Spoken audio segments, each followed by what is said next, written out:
La paracha que nous lisons cette semaine porte le nom de Chaye Sarah, la vie de Sarah, et elle s'ouvre sur la mort de Sarah.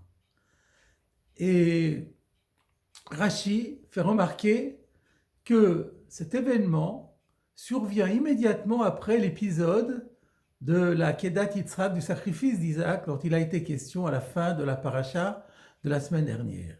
Et Rashi explique le rapport en disant que lorsque Sarah a appris que son fils Yitzhak avait été ligoté sur l'autel en vue d'être immolé, et qu'il s'en est fallu de très peu qu'il le soit immolé, eh bien son âme s'est envolée et elle a quitté ce monde. On comprend habituellement que c'est le choc de la nouvelle et c'est la frayeur, le chagrin qu'elle a éprouvé qui l'ont emportée. Mais cette compréhension ne résiste pas à l'analyse. En effet, il est clair que lorsque Sarah a appris que son cher époux Abraham avait entrepris d'immoler son fils sur l'autel, ce ne pouvait être que sur l'ordre de Dieu. Et à ce moment-là, on ne peut pas imaginer que Sarah, notre matriarche, dont le niveau de piété était extraordinaire, ait pu avoir une réaction différente de celle d'Abraham et de Yitzhak, qui ont accepté sans hésiter de se conformer à l'ordre divin. Au contraire, Sarah aurait été la première à dire à son mari qu'il doit absolument s'exécuter, de la même façon qu'elle avait partagé toutes les autres épreuves d'Abraham Avinu en l'encourageant. Et donc, ce n'est pas possible qu'elle ait éprouvé de la crainte et du chagrin. Et si d'ailleurs ça avait été le cas, ce qui aurait voulu dire que Sarah n'aurait pas eu le niveau de son mari et de son fils et qu'elle aurait été partisan de ne pas obéir à Dieu, Chas v'Shalom. Alors ce serait vraiment honteux pour Sarah et on ne comprendrait pas pourquoi le verset consigne ceci pour l'éternité. Une autre réflexion permet, un deuxième argument, permet encore de conforter cette analyse. Lorsque le verset fait le compte des années de la vie de Sarah, qui était au nombre de 127, il rajoute « Shene Chaye Sarah ». Ce sont les années de la vie de Sarah. Cette expression est redondante. À quoi sert-elle? Rashi dit, c'est pour nous dire que Kol achat shava le tova, que toutes ces années-là, les 127 années, étaient toutes égales pour le bien, en bien. Ce qui peut se comprendre de deux façons. Soit en bien par rapport au bien-être, au bonheur qu'a éprouvé Sarah pendant 127 ans. Toutes ces années de vie ont été des années de bonheur et de bien-être. Ou alors, cela veut dire que c'était 127 années qui étaient toutes égales dans le bien qu'elle a accompli, dans les bonnes actions qu'elle a exécutées, qu'elle a fait tout au long de sa vie. Que ce soit telle explication ou telle autre, si on dit qu'elle est morte de chagrin et de souffrance, eh bien dans ce cas-là, on ne peut pas dire que toutes les années aient été égales dans le bien-être et le bonheur. La dernière heure aurait été en contradiction totale avec tout ce qui avait été la vie de Sarah. Et de la même façon, si on dit qu'elle avait regretté le geste de son mari, elle se serait opposée à la volonté de Dieu, alors elle n'aurait pas terminé sa vie sur une bonne action, comme elle l'avait fait tout au long de sa vie.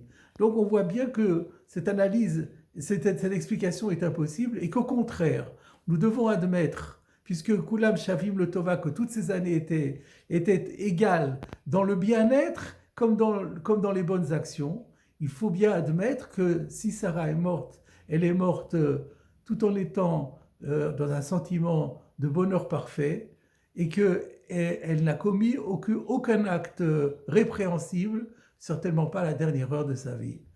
Et donc il faut comprendre, alors pourquoi est-ce qu'elle est morte à ce moment-là?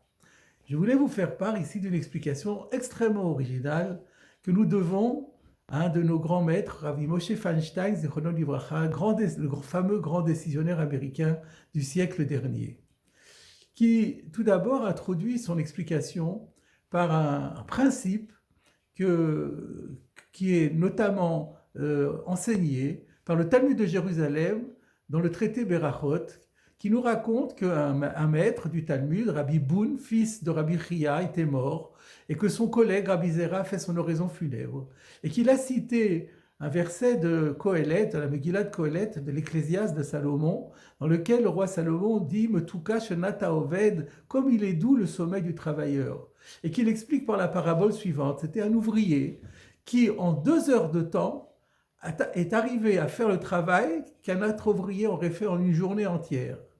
Lorsque le roi a vu cela, il a pris cet ouvrier sous son aile, il l'a emmené avec lui, ils se sont promenés dans le jardin, il s'est occupé de lui, il a conversé, il s'est entretenu avec lui toute la journée, et en fin de journée, il lui a remis le salaire d'une journée entière.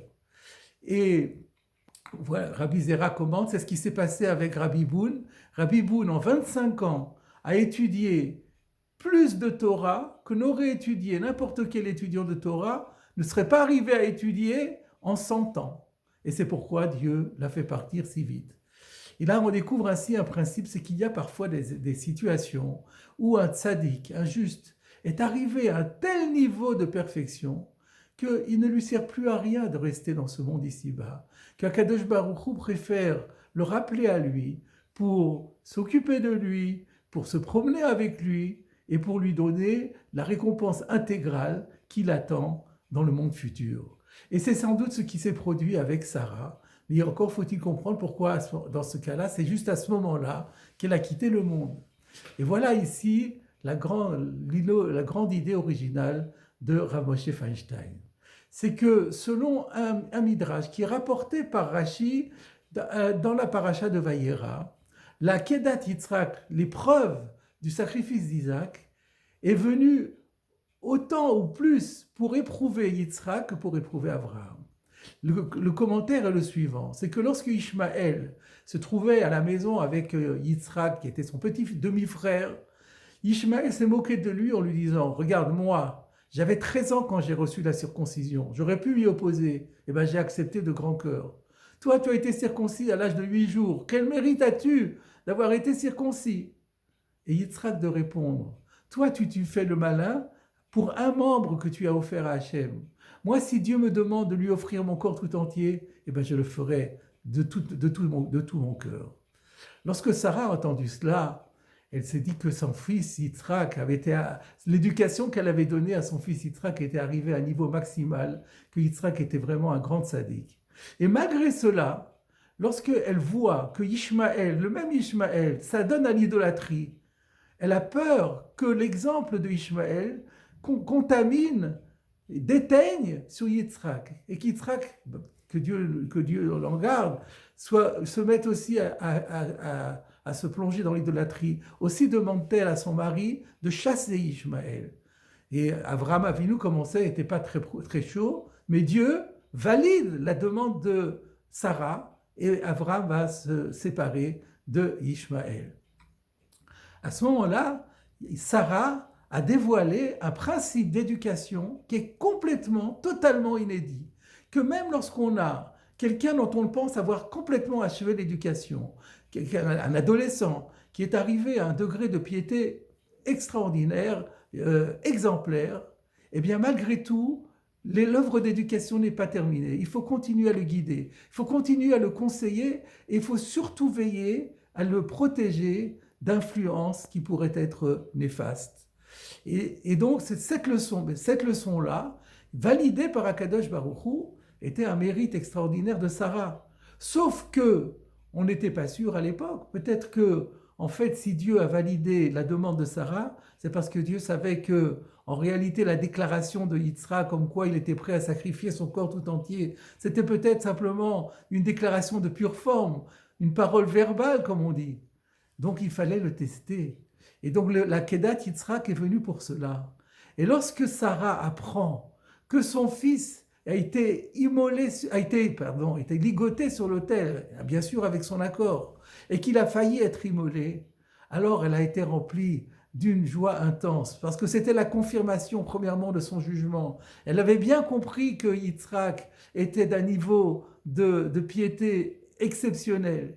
Et de plus que son principe novateur dans l'éducation, comme quoi quand elle avait demandé d'éloigner Ishmaël d'Abraham, parce que même un tzaddik ne doit pas trop s'approcher de quelqu'un qui pourrait lui donner un mauvais exemple, cela aussi, ça avait été validé par cela va être validé par Hachem, puisque Yitzhak avait prouvé qu'il était un vrai tzaddik et que malgré tout, Dieu a dit, il faut que Ishmaël s'éloigne. Voilà ce qui a fait que effectivement Sarah est morte dans un sentiment de plénitude parfait. Elle était heureuse comme elle l'avait été durant toutes les années de sa vie. Et son dernier acte de sa vie a été la validation de son œuvre, de toute sa vie, qui était l'éducation de son fils, en livrant à l'humanité un principe qui avait été inconnu jusque-là, que même Abraham ne connaissait pas, c'est que l'œuvre d'éducation de nos enfants n'est jamais terminée, que nous devons toujours avoir un œil sur eux, et que lorsque on peut les guider, nous devons toujours les guider.